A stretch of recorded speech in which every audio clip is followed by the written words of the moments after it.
باورتون میشه یادم رفته بود چجوری براتون ولاگ میگرفتم. های همیستیم، ویلکام بک تو مای چنل.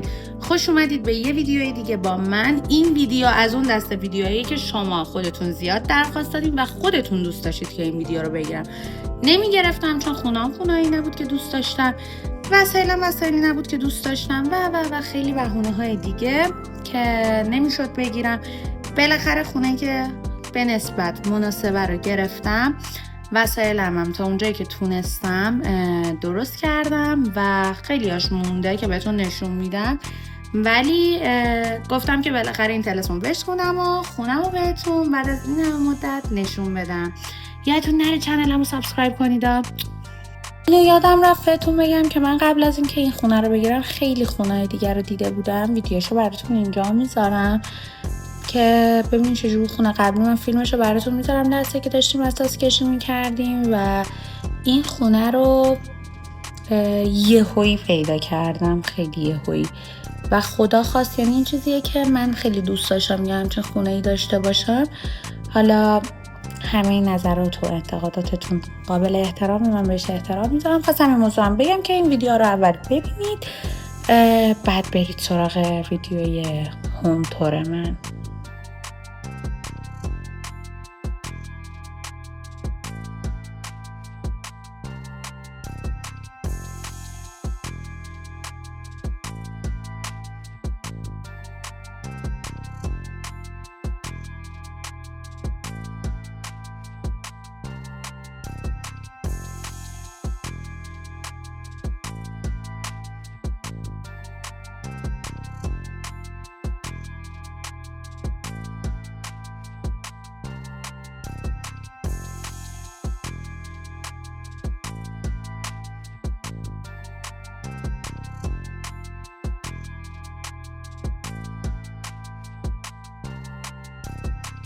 در خونه منه و این کلید جینگول من. از در که وارد میشین با یه همچین صحنه‌ای روبرو میشید.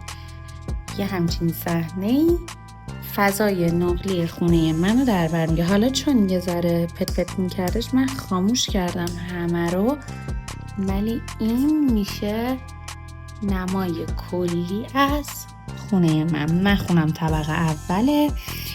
این مبلایی دارم که این میاد اینور تخت خواب میشه، به خاطر اینکه دوستمون زیاد دعوت میکنم. اینجا که میایم وسایل آقا لویی رو میبینیم، کلی عروسک داره و همچنان اگه زمین رو نگاه کنیم بازم هست.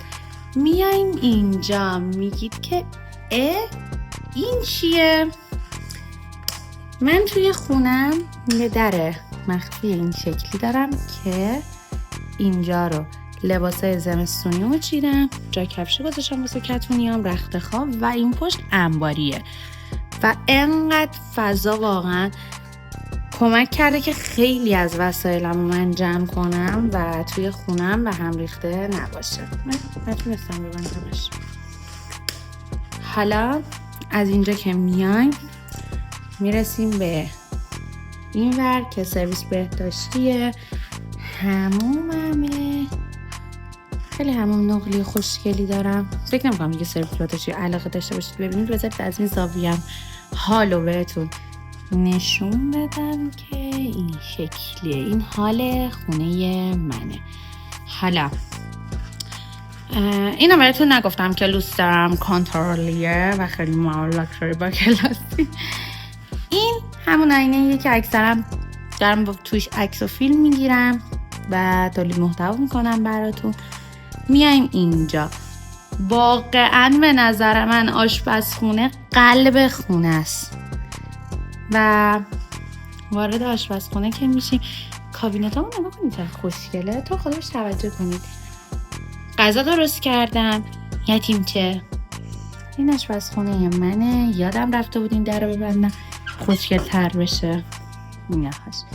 این فضای کلی آشپزخونه‌مه. اینجا یه نیمکت دارم که میتونم روش بشینم موقعی که دارم غذا درست میکنم خسته بشم روش بشینم. اینجا هم جای مایکروفر دارم که چون مایکروفرم نرسیده نتونستم بزنم. حالا اینجا من ماشین لباسشوییمو گذاشتم و یه تراس نقلی کوچولی دارم رو به بیرون. اینم میشه نمای کلی از آشپزخونم چراغ داره یه دونه دیگه براتون روشن کنم که قشنگ ببینید اینجا رو. وای سلام لویی. بعدش میریم سراغ اتاق بچه ها. اون به خاطر اینکه تو تاریکی خیلی معلوم میشه روشنش نکردم الان، ولی این شعله های آتیش خیلی جینگولی داره، میزنیمش به برق و شعله آتیش داره، خیلی خوشگله. میز تلویزیونم. میرسیم به اتاق. اولین چیزی که طبق معمول به چشم میاد اگنس همیشه من. این اتاق منه. پرده بالکن نرسیده، دوستان این کرکریا بود نرسیده. اینجا یه عالم عروسک بود، چون جام خیلی کم بود مجبور شدم عروسکامو بدم بره. اینجا میزارایش همو داریم که این ور محصولات بهداشتی و اینجور چیزا رو چیدم، این ورم که عطر و اتکلون و اینجور چیزا رو چیدم، این وسط هم که محصولاتیه که کلن تو روزمره زیاد استفاده میکنم و چیدم. و اینکه اینجا یه کمد دیواری داریم که در معرض ترکیدنه، چون که همه لباسام و لباس مجلسیام و لباسام اینا رو گذاشتم این پایینم. یه عالمه کشویی که این چرا بازه، یه عالمه کشویی که تو کشه اول لباس مجلسیام، کشه دوم شلوارام، سوم کراپام و اینا رو چیدم. من فضای کلی خونمو خیلی دوست دارم، مثلا برای یه دختر خیلی مناسب تره. حالا دارم بهتون میگم مثلا الان خونه من این پرده رو کم داره که نرسیده هنوز، این پرده باید بیاد زده شه. اینور توی کمد دیواری اون کمدی که دیدید باید این کمد میگم کشوی باید برداشته شه. از اون طرف لباسشوییم باید عوض شه. از اون طرف یخچالم هم باید عوض کنم، چون خیلی یخچالم قدیمیه و اینا مال همون خونه اولی بود که گرفتم، ولی خب به مرور دارم عوض میکنم دیگه. از حال شروع کردم، مبلمانم عوض کردم، فرشم عوض کردم، تلویزیون، میز تلویزیون و حالا فضای کلی حالو ترجیح دادم زودتر درست کنم. بذارید من اینو خاموش کنم که پت پت نکنه. ولی در کل به نظرم برای یه دختر تنها که کلی داره تلاش میکنه یه خونه خوب داشته باشه، خونم به نسبت خونه قشنگی به نظر میاد از نظرم و دارم تلاش میکنم خیلی خیلی خیلی بهتر بشه از اینی که هست. اونجا میتونم یه میز ناهارخوری بگیرم بذارم، یعنی از آشپزخونه میام اونجا یه میز ناهارخوری بگیرم بذارم. یخچال که البته نخچال یا یخچال نقره‌ای میاد بغل دستش، لباسشویی رو باید بیاریم تو، لباسشویی جدیدمو بذاریم و همین دیگه. چون خونم خیلی جاذبه گردشگری نداره، در همین حد میتونستم بهتون نشون بدم و